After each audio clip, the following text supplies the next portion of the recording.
Mr. City Manager, do you have time to talk?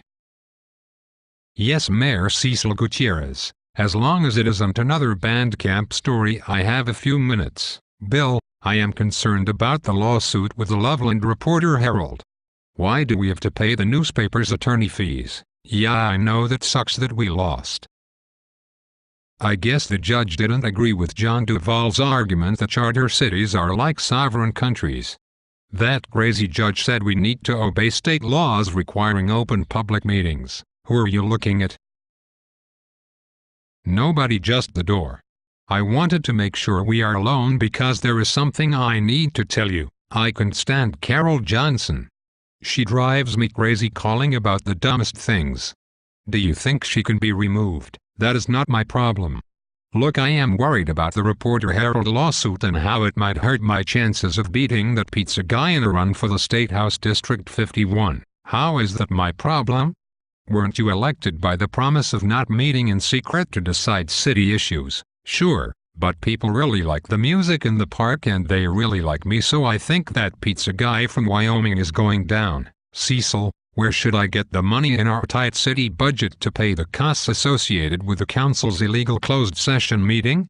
You know all that happened before I came. Of course you reminded us 100 times already. I don't know. Maybe tap the Water Reserve Fund or something like that. That money was already tapped to buy the Agilent property that we couldn't get United Properties to buy yet. Oh, by the way, you need to stop laughing at everything in a nervous way during council meetings. Bill, I cannot pay the cost of the lawsuit fees and need to have the city cover it. Of course, we should decide that in secret because I don't want to read about it in the newspaper or on LovelandPolitics.com the next day. Cecil, you know what John Duvall told the council. No more secret decisions because we could really get in serious trouble next time. By the way, I hope you also heard what he said about more professional errors and omissions, insurance policies not covering fraud and illegal acts. Well, the council acted illegally, so I am not sure your city indemnification really covers you. Crap. Bill, you haven't heard a word I have been saying. I will need the money for my campaign against Del Grosso and can't afford to reimburse the city.